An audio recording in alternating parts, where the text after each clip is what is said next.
Situation बड़ी अजीब सी होती चली जा रही है और इमरान खान साहब की कोई खैर खबर नहीं है। हुकूमत ने यह दावा किया है कि इमरान खान साहब ठीक हैं, जबकि पाकिस्तान तहरीक इंसाफ के तमाम सोर्सेज ये दावा कर रहे हैं कि इमरान खान साहब की हालत तशवीशनाक है। उनके हवाले से जो खबरें आ रही हैं वो खबरें ठीक नहीं हैं। हुकूमत ने मुलाकात को रोक रखा है 18 तारीख तक, और जो खबरें आ रही हैं वो ये हैं कि 15 तारीख तक हुकूमत ने अपने तमाम MNAs को वापस बुलाया है, अपने तमाम सेनेटर्स को वापस बुलाया है। जबकि ये जो ऑपरेशन है ना पाकिस्तान तहरीक इंसाफ के MNAs पर, उनके ख़ानदानों पर दबाव डालने का, ये बहुत तेज़ हो गया है। यानी मैं आपको इन्फॉर्मेशन देता हूँ, लाहौर में पाकिस्तान तहरीक इंसाफ के एक MNA मौजूद है और उनको पकड़ने के लिए बाकायदा DIG रैंक के एक ऑफिसर ने एक ख़ास विंग है पुलिस का, उसको जो है वो हदायत जारी की और कहा गया कि फ़लाँ जगह पे आप पहुँच जाएँ, और वहाँ पे एक घेरा डला हुआ है गुज़िश्ता 2-3 दिनों से और इंटेलिजेंस इसके ऊपर काम कर रही है, तो आपने वहाँ पे मौजूद रहना है। जैसे ही ज़रूरत पड़े तो आपने उनको असिस्ट करना है। अब वो जो MNA हैं वो अपने घर के अंदर मौजूद है। उन MNA से रब्ता हुआ पार्टी के ज़राए का, तो उन्होंने ये बताया कि जी मैं अपनी पार्टी के साथ खड़ा हूँ, अगर मुझे ये उठाकर भी ले जाएंगे, मुझे अगर अगवा भी कर लिया जाएगा, लेकिन जिस वक्त मुझे असेंबली में पेश करेंगे वोट डालने के लिए, तो मैं इमरान खान का नारा बुलंद करूँगा और मैं किसी सूरत भी इमरान खान से गद्दारी और दगा नहीं करूँगा। ये MNA बड़ी उम्र के हैं, लेकिन इन्होंने बड़ी मजबूती शो की है अब तक, और इससे पहले ये अगवा भी हो चुके हैं। और जब ये अगवा हुए थे तो मैंने आपको बताया था 4 MNAs की कहानी, तो ये उन 4 MNAs में से एक ये भी थे। और उस वक्त भी इन्होंने ये फैसला किया था कि इमरान खान की मंशा के ख़िलाफ़ ये किसी सूरत वोट नहीं डालेंगे। अभी पार्टी जो है वो ये कह रही है कि अगर आपको किसी किस्म की सपोर्ट चाहिए तो हम आपको यहाँ से निकालते हैं, कोशिश करते हैं। और इनके घर के गिर्द जो है वो घेरा पड़ा हुआ है, पहरा लगा हुआ है, तो वो कहते हैं जी मुझे इस बात का पता है कि मेरे साथ क्या किया जा रहा है। और उनकी उम्र भी ज़्यादा है, तो ऐसी सूरत हाल में वो ज़्यादा लड़ाई या प्रेशर शायद बर्दाश्त भी नहीं कर सकते, लेकिन वो इमरान खान के साथ खड़े हैं। ये मैं आपको एक मिसाल दे रहा हूँ। अब ज़रा मुबीन आरिफ जट, जिन्होंने खुरम दस्तगीर को गुजरावाला में शिकस्त दी थी, उनको देख ले। या एक वड़ाइच साहब है, उनका डेरा तोड़ दिया है। एक और चौधरी साहब है, उनका डेरा भी तोड़ दिया है। जनूबी पंजाब में एक डेरा तोड़ दिया है, घर तबाह कर दिया है। तो लगातार निशाने इबरत बनाया जा रहा है, ख़ास तौर पे पंजाब के MNAs को, और इसमें पुलिस और पंजाब की हुकूमत सहूलतकारी का काम कर रही है। और जो भी उनको अहकामात दिए जाते हैं वो मैंने उसके ऊपर अमल दरामद करते हैं, ताकि आईनी तरमीम के लिए मैक्सिमम दबाव डाल के कुछ ना कुछ करके वोट पूरे किए जा सकें। फ़िलहाल वोट पूरे नहीं हो रहे, और ये मुझे इस तरह पता चल रहा है कि जिस किस्म की एक्टिविटीज़ हो रही हैं MNAs के घरों के बाहर, और जिस तरह वो में रिपोर्ट होती हैं, तो उससे पता चलता है कि ये बहुत ज़्यादा दबाव डालने के बावजूद अभी तक अपने वोट पूरे करने में कामयाब नहीं हुए। यानी ये कहा गया कि ये अभी पार्लिमानी पार्टी बैठेगी और ये सारे इकट्ठे होंगे और फैसला करेंगे और आईनी तरमीम के लिए आगे बढ़ा जाएगा, लेकिन फिर पता चला कि वो कैंसिल हो गया है। और ये मामला अब कहा गया कि जो शंघाई ताउन तंजीम की समिट है उसके बाद पे ये मामला चला जाएगा। तो ये अजीबोगरीब एक सिनेरियो है। इसमें अब मैं आपको बता रहा था कि मुबीन आरिफ जट, उनके ख़ानदान के ऊपर इतना दबाव डाला गया, उनकी फैक्ट्री सील कर दी गई, फैक्ट्री के मुलाजमीन जो हैं चौकीदार तक गिरफ्तार कर लिए गए, उनके घरों के ऊपर छापे मारे गए, उनके जो फार्म हाउस है वहाँ से बंदे उठा लिए गए, वो भी बंद कर दिया गया। अब सूरत हाल ये है कि पूरा ख़ानदान दरबदर है। उनके जो रिश्तेदार हैं करीबी या दूर के, उनको भी दबाव में डाला जा रहा है। उनके वालिद से मेरी बात हुई, आरिफ हुसैन जट साहब से, वो बहुत परेशान थे। उन्होंने बल्कि कोई वीडियो बयान भी रिकॉर्ड कर रहे हैं, वो भी मंजर-ए-आम पे आ जाएगा। तो आरिफ हुसैन जट साहब जो हैं वो अपने पोते पोतियों को लेकर, छोटे बच्चों को लेकर वो दरबदर है। और मुबीन आरिफ जट जो है, जिन्होंने खुरम दस्तगीर को शिकस्त दी थी, और वो इस वक्त लापता है, उन्होंने अपने आप को गायब किया हुआ है, खुद वो साइड पे हुए। तो दबाव पूरे ख़ानदान पर डाला जा रहा है कि कुछ भी करे, एक वोट ही तो अपने आप से मांगा है। PTI में रहना चाहता है रहे, PTI का टिकट भी आइंदा इसको मिल जाएगा, हम कुछ ना कुछ करेंगे, लेकिन आप ये तरमीम में वोट डलवा दें। लेकिन मुबीन आरिफ जट जो है उसने इनकार कर दिया है, और वो पाकिस्तान तहरीक इंसाफ के साथ कमिटमेंट के साथ खड़ा है। अब ये जब सारा सिनेरियो है, इसमें उन्होंने आईनी तरमीम करनी है और इमरान खान से तब तक रब्ता रोकना है। इमरान खान से रब्ता रोकना बहुत ज़रूरी है, क्योंकि अगर इमरान खान से रब्ता हुआ तो वो नया लाया अमल देंगे। एक चीज़ मैं आपको बताऊं, पाकिस्तान तहरीक इंसाफ की क़यादत के ऊपर लोग हमेशा से शक करते हैं, शुबा करते हैं, इल्ज़ामात लगाते हैं। मैं हमेशा एक मार्जिन रखता था, यानी मुझे हमेशा लगता था कि लोगों की मजबूरियाँ होती हैं, ज़रूरी नहीं कि वो आदमी कंप्रोमाइज़ हो। हर आदमी एक सतह से आगे जा नहीं सकता ना। कोई बेचारा लड़ सकता है, कोई नहीं लड़ सकता, कोई नारा लगा सकता है, कोई वो भी नहीं लगा सकता, कोई जो है आंसू गैस का फक्का खा सकता है, कोई नहीं भी खा सकता, कोई 4 डंडे खा सकता है, कोई 1 डंडा खा सकता है, कोई डंडा खा भी नहीं सकता, कोई ऐसा होता है जो आगे से डंडे मारता भी है। तो हर आदमी में फ़र्क होता है। तो ये मैं मार्जिन हमेशा रखता था लेकिन कंप्रोमाइज़ होने का मतलब कुछ और होता है।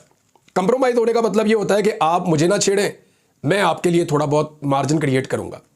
यानी इसको अंदर काटते डील आप कहते हैं। यानी आप ये करते हैं कि मैं जनाब आपके अपोनेंट एक पॉलिटिकल पार्टी में ज़रूर हूं, आपकी उस पॉलिटिकल पार्टी से या लीडरशिप से लड़ाई है, आप उनसे लड़ें, लेकिन मैं यहां पे मौजूद हूं, मैं जितना हो सकेगा आपको सर्व कर दूंगा। मुझे मेरी इज्जत भी रहने दें, मुझे मेरा ओहदा भी रहने दें, मुझे मेरा मुकाम भी रहने दें, मुझे अपनी पार्टी में भी रहने दें, लेकिन जहां जहां आप फंसेंगे मैं आपको निकालूंगा, लेकिन उसके बदले में आप मुझे तकलीफ नहीं देंगे। ये पाकिस्तान तहरीक इंसाफ की लीडरशिप कंप्रोमाइज थी, ये बहुत सारे लोग कहते थे, लेकिन मैं इस पर बिलीव नहीं करता था, लेकिन अब दिखाई देना शुरू हो गया है। खास तौर पे इंतज़ार हुसैन पंजूथा के मामले में पाकिस्तान तहरीक इंसाफ की लीडरशिप खामोश है। आपको पता है क्यों? मैं बताता हूँ। इंतज़ार हुसैन पंजूथा वो आदमी है जिसका कोई पॉलिटिकल स्टेक नहीं है, वो वैसे ही इमरान खान को पसंद करता है। मेरी जब उससे बात हुई तो उसने साफ कहा, उसने कहा जी मैं पॉलिटिक्स में आकर क्या करूँगा, मेरी अपनी अच्छी भली वकला की अपनी एक मेरी पहचान है वकीलों में, और मेरा अपना एक काम है, मेरा एक अपना करियर है, मैंने वो काम करना है, और जहाँ इतनी सारी लीडरशिप है वहाँ पे आकर मैं क्या करूँगा। मुझे तो सिर्फ इमरान खान का साथी इसलिए बनना था कि वो पाकिस्तान के लिए काम कर रहा था। यानी मैंने जब पंजूथा साहब से बात की, इंतज़ार पंजूथा से, तो उनके कोई बड़े बड़े सियासी गोल्स नहीं थे। हाँ, उनका भाई नईम जो है वो बड़ा जोर लगाता है पॉलिटिक्स में, और वो बड़ा ज़बरदस्त पॉलिटिकल वर्कर भी है इमरान खान साहब का, और बल्कि वो अपने आप को एक लीडर के तौर पे मनवा रहा है। हर जगह वो पहुंचता है, हर किस्म की एक्टिविटी वो करता है, और वो पार्टी को फ्रंट से लीड करता है, पार्टी के बयानिए को लेकर चलता है।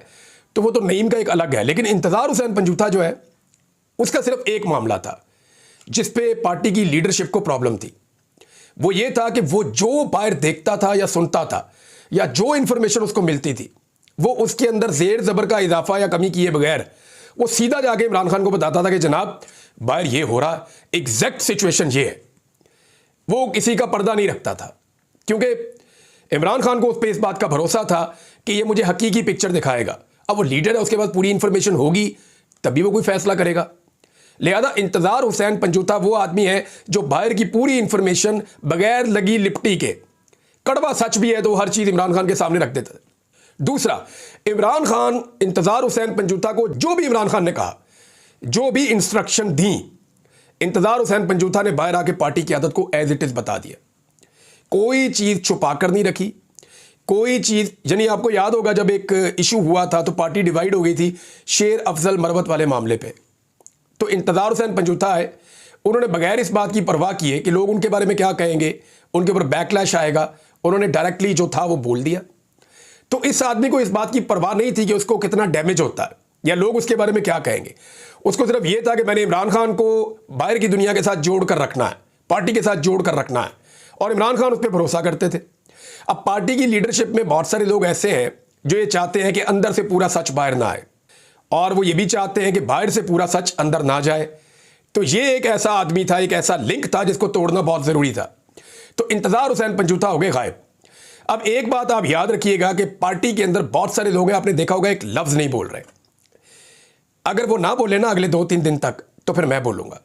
मैं बताऊँगा कि इंतज़ार हुसैन पंजूथा ने गिरफ्तार होने से पहले या अगवा होने से पहले मुझे एक दिन पहले क्या कुछ बताया था। मुझे क्या कुछ बताया था कि मैंने किस किस बंदे को क्या क्या पैगाम पहुंचाया, और उस बंदे ने आगे से किस किस्म का रद्द-ए-अमल दिया।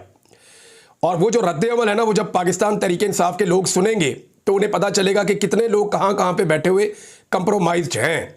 मैं अभी भी नहीं चाहता कि कोई किसी पॉलिटिकल पार्टी की अंदरूनी लड़ाई को बढ़ावा दिया जाए, लेकिन एक बात आप याद रखें कि पंजूथा साहब को खामोशी से नज़रअंदाज किया जा रहा है और उनके लिए पार्टी आवाज़ नहीं उठा रही।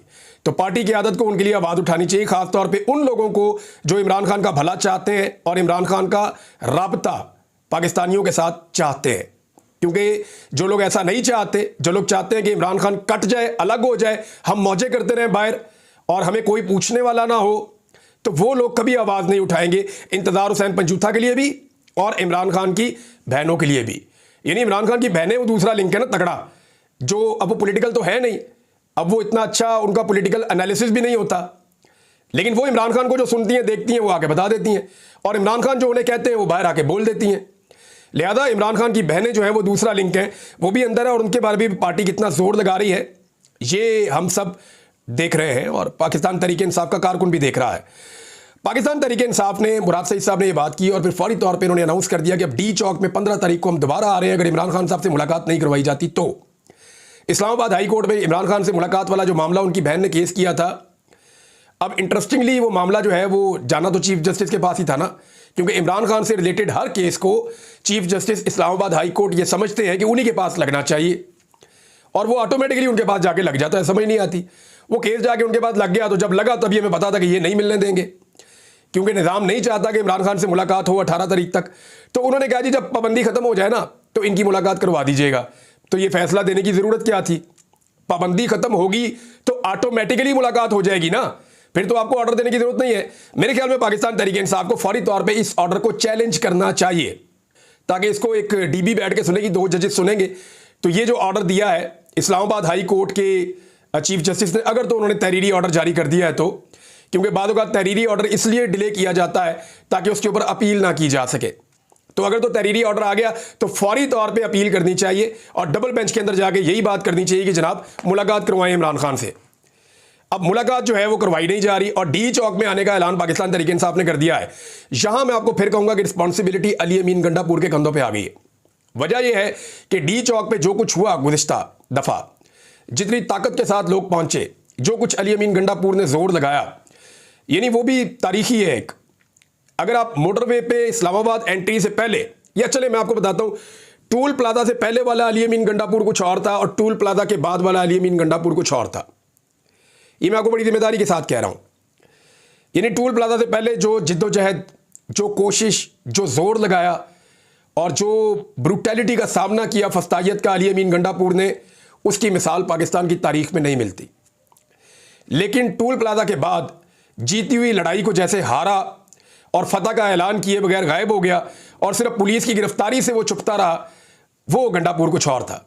यानी एक वजीर आला को ये जेब देता है कि पुलिस आपको गिरफ्तार करने हो, मेरे जैसा बंदा हो तो चलो मैं साइड पे हो जाऊं, छुप जाऊं। मेरे घर पे जितनी दफा पुलिस आई है मैंने दरवाजे पे जाके रिसीव किया। यानी मेरे घर पे जब पुलिस आती थी तो मैं कहता था कि मेरे घर के अंदर ना जाए, मुझे ले जाएं, तो मैं जाके पुलिस को दरवाजे पे मिलता था। मैं वजीर आला तो नहीं हूं, लेकिन यहां वजीर आला के अपने घर के अंदर पुलिस आई है और वो छुप गए। मुझे हैरत हो रही है कि एक वजीर आला कैसे छुप सकता है? कोई आम आदमी तो नहीं है, कोई माजा साजा तो नहीं है, कोई गामा तो नहीं है, कोई अलिबे पेते तो नहीं है, कोई जैद और बकर तो नहीं है। भाई वजीर आला एक सूबे का, जब एक सूबे का वजीर आला है तो वो छुप कैसे सकता है पुलिस से? इसको तो चाहिए था पुलिस को आगे फेस करता और जो दरवाजा तोड़ रहा था उसके मुंह पे एक रैप्टा मारता रख के कि भाई तू दरवाजा क्यों तोड़ रहा है वजीर आला उसका, मुझे लेकर जाना, उठाकर लेकर जाओ, मैं देखता हूं तुम मुझे कैसे बंद करते हो। होना तो ये चाहिए था उसूलन, लेकिन मिस कैलकुलेट हो गया। आप यहां पे भी मैं मार्जिन दे देता हूं, जब तक इमरान खान साहब अपना मौक़िफ़ नहीं देते तब तक मार्जिन दे देते। लेकिन मामला यह है कि अब ये सारी लड़ाई अली अमीन गंडापुर के गले पड़ी है, क्योंकि पाकिस्तान तहरीक इंसाफ के वर्कर शदीद मायूस हैं, बहुत मायूस है। मैं आपको सीरियसली बता रहा हूं। वो इमरान खान को बाहर निकालना भी चाहते हैं, वो आईनी तरमीम को रोकना भी चाहते हैं, वो अदलिया के साथ खड़े भी होना चाहते हैं, वो सारा कुछ करना चाहते हैं। लेकिन जो पार्टी की क़यादत ने उनके साथ किया डी चौक में, उसके बाद उन्हें सख्त मायूसी है और वो ये सोच रहे हैं जब हमें लीड ही कोई नहीं कर रहा तो फिर हम क्या करें? इमरान खान जेल में, उनसे रब्ता नहीं हो पा रहा। अब या तो मुराद सईद को निकालें और लाकर उन्हें कहें जी सामने आ जाओ। मुराद सईद का प्रॉब्लम आप सबको पता है। 3 बंदे हैं जिन्हें इमरान खान साहब ने कैटेगोरिकली मना किया है कि आप लोगों ने सामने नहीं आना। नंबर 1 मुराद सईद, वो इसलिए कि इमरान खान को इस बात का पता है कि मुराद सईद को पकड़ेंगे और मुराद सईद पे बदतरीन टॉर्चर भी कर सकते हैं और मुराद सईद को शायद मारा भी जा सकता है। ये उनकी पार्टी के लोग भी कहते हैं। और मुराद सईद को अगर इन्होंने पकड़ लिया तो मुराद सईद को एक लिंक बनाएंगे इमरान खान साहब को संगीन मुकदमात में फंसाने के लिए। तो इसलिए इमरान खान साहब की हदायत पे मुराद सईद सामने नहीं आता। नंबर 2 कासिम सूरी। कासिम सूरी वो आदमी है, सच बोलना चाहिए, कि जब असद कैसर साहब ने इनकार कर दिया था इमरान खान साहब को कि जनाब मैं ये नहीं कर सकता, तो फिर कासिम सूरी ने वो किया था और उस वक्त कासिम सूरी ने फैसला सुनाया था और एक रूलिंग दी थी कौमी असम्बली में। ये रूलिंग जो है असद कैसर साहब को देनी चाहिए थी, लेकिन वो उन्होंने नहीं दी ना, वो पीछे हट गए। लेकिन कासिम सूरी ने कहा मैं खान साहब आपके साथ खड़ा हूं, उन्होंने जाके रूलिंग दे दी।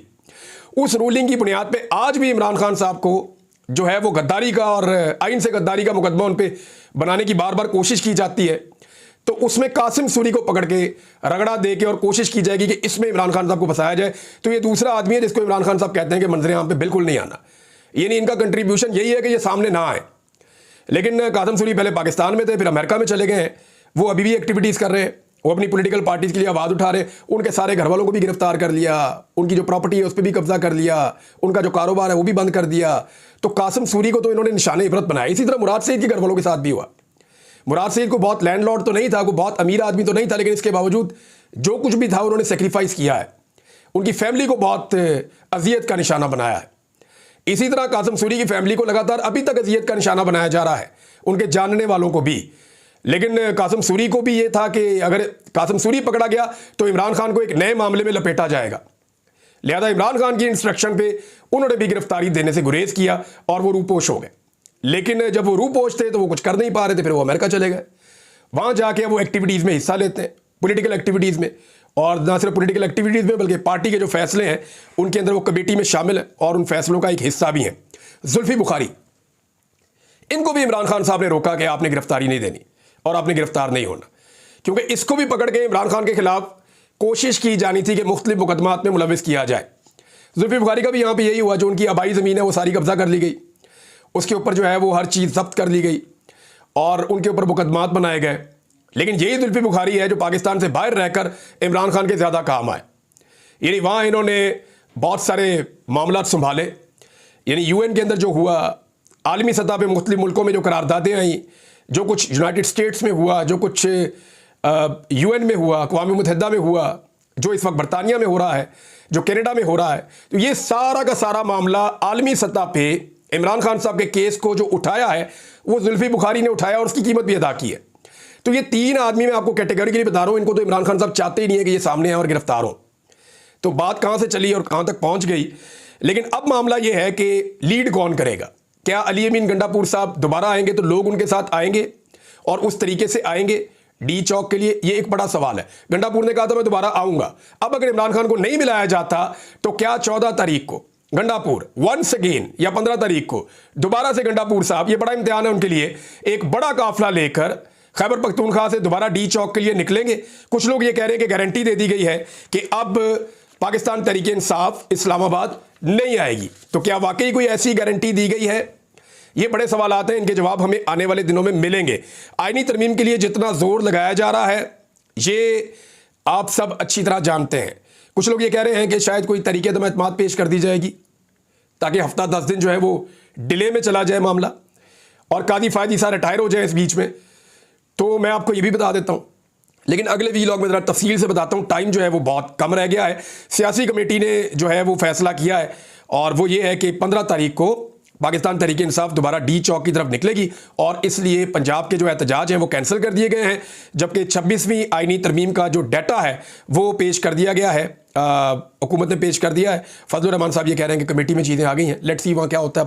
अब तक के लिए इतने, अपना ख्याल रखिएगा, अपने चैनल का भी। अल्लाह हाफ़िज़।